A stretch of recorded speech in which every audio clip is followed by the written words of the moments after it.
Hi hello నమస్తే welcome to నల్లిరెడ్డి channel. Hi అండి, ఎలా ఉన్నారు? నేనైతే చాలా బాగున్నాను. మీరు కూడా బాగుండాలని మనస్ఫూర్తిగా దేవుణ్ణి కోరుకుంటున్నాను. ఈరోజైతే మీతో ఒక టాపిక్ షేర్ చేసుకోవాలని అయితే వీడియో తీస్తున్నానండి. ప్లీజ్ మన ఛానల్ ఫస్ట్ టైం ఎవరైనా చూస్తున్నట్టయితే ప్లీజ్ లైక్ చేయండి, షేర్ చేయండి, సబ్స్క్రైబ్ చేయండి. విషయం ఏంటంటే, పులిని చూసి నక్క వాత పెట్టుకుంది అంటారు కదా, అట్లాగే కొంతమంది పర్సన్స్ మిషన్ దగ్గరికి వస్తారు బట్టలు తీసుకెళ్ళడానికి. అబ్జర్వ్ చేస్తారు, వీళ్ళు ఏంటి అబ్జర్వేషన్ చేసుకుంటారు, ఏం చేస్తున్నారు వీళ్ళకి ఎంత ఆదాయం వస్తుంది, వీళ్ళు ఏం స్టిచ్ చేస్తున్నారు ఏంటి అని చూసుకుంటారు. ఓకే, చూసుకున్నారండి. ఆడవాళ్ళకి అందరికీ ఉన్నదే, ఎక్కడికైనా వెళ్తే మనం చుట్టూ చూసుకోవడం, ఏం చేస్తున్నారు ఏంటి అని.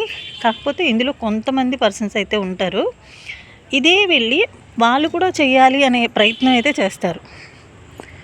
వాళ్ళు కూడా ఇదే మనం చేస్తాము, ఈమెకేదో డబ్బులు కలిసి వస్తున్నాయి, ఒక బ్లౌజ్ కుడితే 300 వస్తున్నాయి, అట్లాంటి ఆలోచనలు చేస్తారు. ఓకే అండి, నేను తప్పు అనను. కాకపోతే పులిని చూసి నక్కవాత పెట్టుకున్నట్టు మటుకి చేయొద్దు. దానివల్ల మీరు చాలా లాస్ పడతారు, చాలా నష్టపోతారు కూడా. ఇది చాలా హార్డ్ వర్క్. నేను చేసే పని, నేను టైలరింగ్ క్లాసెస్ రన్ చేస్తాను. ఒక 10 మెంబర్స్ స్టూడెంట్స్ ఉన్నారు. అవన్నీ ఆవిడ గమనించుకున్నారు. ఇంతకుముందు 3 మిషన్సే ఉన్నాయి, ఇప్పుడు 10 మిషన్స్ ఎట్లా అయినాయి, 8 మిషన్స్ ఎలా అయినాయి అని అడిగినప్పుడు నేను ఆవిడకి ఆన్సర్ ఇచ్చాను. ఏమని? మిషన్స్ నేర్పుతున్నాను, నాకు మిషన్స్ సరిపోవట్లేదు, అందుకే మిషన్స్ తీసుకున్నాను. నా బట్టలు కుట్టుకుంటూ, వచ్చిన బ్లౌజెస్ కుట్టుకుంటూ ప్లస్ వాళ్ళకు కూడా చెప్తున్నాను అని చెప్పినప్పుడు తనకి మైండ్లో పడిపోయింది, ఆహా ఇలా చేస్తే ఇంత మనీ వస్తాయా. ఒకటి చెప్తాను వినండి, క్లాసెస్ రన్ చేయటం అంటే ఒక 10 మెంబర్స్కి నేను క్లాసెస్ చెప్పడం అంటే, ఆన్లైన్ క్లాసెస్ ఎలా ఉంటాయంటే, ఒక ఫోన్లో ఒక వీడియో పెడితేనో, ఫోన్లో ఒకసారి చెప్తేనో సరిపోయిద్ది. ఆఫ్లైన్కి వచ్చేసి 10 మెంబర్స్కి నేను టైం కేటాయించాలి, 1.5 అవర్. ఒక్కొక్క బ్యాచ్కి వచ్చేసి ఒక 3 మెంబర్స్ ఉంటారు. ఆ 3 మెంబర్స్కి నేను టైం కేటాయించాలి. ఇంట్లో చూసుకుంటూ, పిల్లల్ని చూసుకుంటూ, ఇంకా పర్సనల్గా నా బట్టలు కుట్టుకుంటూ చాలా టైము స్పెండ్ చేయాలి. చాలా ప్రెజర్ కూడా ఉంటుంది, అది ఎవ్వరికీ తెలీదు. కానీ ఏదో వచ్చేస్తున్నాయి అనుకుంటారు. అలా చేయకండి, ఎందుకంటే దాని వెనకాల చాలా కష్టం ఉంటుంది. అది మీకు తెలీదు.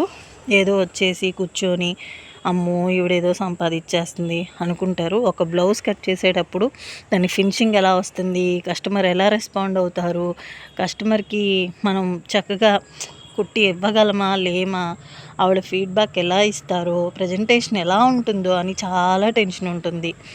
ఇంకా నేర్పించేటప్పుడు, ట్రైనింగ్ చేసేటప్పుడు పిల్లల దగ్గర కూడా అంతే. మ్యాక్సిమం నేను వాళ్ళకి బాగా రావాలి, ఫలానా మేడం దగ్గర మేము నేర్చుకున్నాం అని చెప్పుకోవాలని అనుకుంటాను.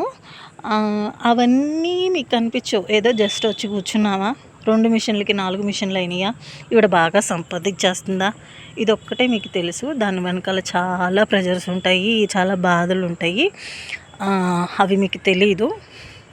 ఒక బ్లౌజ్ కట్ చేసేటప్పుడు మైండ్ మొత్తం దాని మీదే ఉండాలి, అవి మీకు తెలియదు. ఒక శారీ అమ్మేటప్పుడు వాళ్ళు ఈ క్లాత్ మంచిదేనా, ఈ కాస్ట్ అంత పడుతుందా, దీని కలర్ పోద్దా, బ్లౌజ్ ఎలా వచ్చింది, ఎవరండి వీటన్నిటికీ సమాధానాలు, రెస్పాన్సిబిలిటీ ఏంటి? బిజినెస్ అంటే ఏదో వెళ్ళామా, చూసామా, మనం కూడా పెట్టేసామా, ఇది కాదండి. దాని వెనకాల చాలా ప్రెజర్ ఉంది. మ్యాక్సిమం నేను 10 ఇయర్స్ నుంచి ఇలాంటి ప్రెజర్స్ చాలా పడ్డాను. తన అని లేకుండా ఎవరైనా వచ్చి కూర్చున్నప్పుడు నా మైనస్ ఏంటంటే అన్నీ చెప్పేస్తాను. ఏముందండి, ఇప్పుడు ఆ మిషన్ ఎక్కడ తీసుకున్నారంటే చెప్పేస్తాను, మీరు పర్చేస్ ఎక్కడ చేస్తున్నారంటే నేను చెప్తాను. దానివల్ల ఏంటంటే, ఇప్పుడు అందరూ అలా ఆలోచిస్తారని అనుకోం కదండి. మన మంచి కోరుకునే వాళ్ళు కూడా ఉంటారు కదా. కొంతమంది ఉంటారు జాగ్రత్త చేసుకోమ్మా అని చెప్తారు, కొంతమంది ఉంటారు ఏంటంటే వాళ్ళు చెయ్యరు బిజినెస్, జస్ట్ ఒక రాయేస్తారు, 4 రోజులు రన్ చేస్తారు, ఆపేస్తారు. దానివల్ల ఎదుటి పర్సన్స్కి, ఇప్పుడు వాళ్ళు మనం 500కి శారీ అమ్ముతున్నాము, 450కి కొని 500కి అమ్ముతున్నాం అనుకోండి, వాళ్ళు 400కే అమ్ముతారు. ఎందుకంటే వాళ్ళకేంటంటే ఈ బిజినెస్ పాడయ్యి, ఈ బిజినెస్ యువతల పర్సన్స్ బిజినెస్ అక్కడికి వెళ్ళకూడదు. మనం ఒక రూపాయి తక్కువకి ఇస్తే మన దగ్గరికి వస్తారు అనే ఆలోచన. నేను తప్పు అని అననండి, కానీ అదే చెప్తున్నాను కదా, పులిని చూసి నక్క వాత పెట్టుకున్నట్టయితే చేయొద్దు ఎవ్వరు. మీకు అది అవసరం, మీరు చెయ్యాలి అని అంటేనే చెయ్యండి, అవసరం లేకపోయినా చేయొద్దు. ఇంకోటి ఏంటంటే ఒక్కొక్కరు వస్తారు అసలు వాళ్ళు ఇంకా తెలివైన వాళ్ళు ఏం చేస్తారంటే, ఇప్పుడు యాక్చువల్గా మనం తీసుకునేది లైనింగ్ బ్లౌజ్కి పైపింగ్ వేసి 300 తీసుకుంటాము. ఆ పర్సన్ వచ్చి ఏమంటారో తెలుసా, 300 తీసుకుంటున్నావా, బోటెక్స్లో పెద్ద పెద్ద బోటెక్స్లో 450, 5 తీసుకుంటున్నారు, అలా తీసుకోకు, అలా తీసుకుంటే చాలా లాస్ అయిపోతావు, నీ ఓన్ వర్క్ అని అలా తీసుకోవద్దు అంటారు. కానీ వాళ్ళు ఛార్జ్ చేసేది ఆ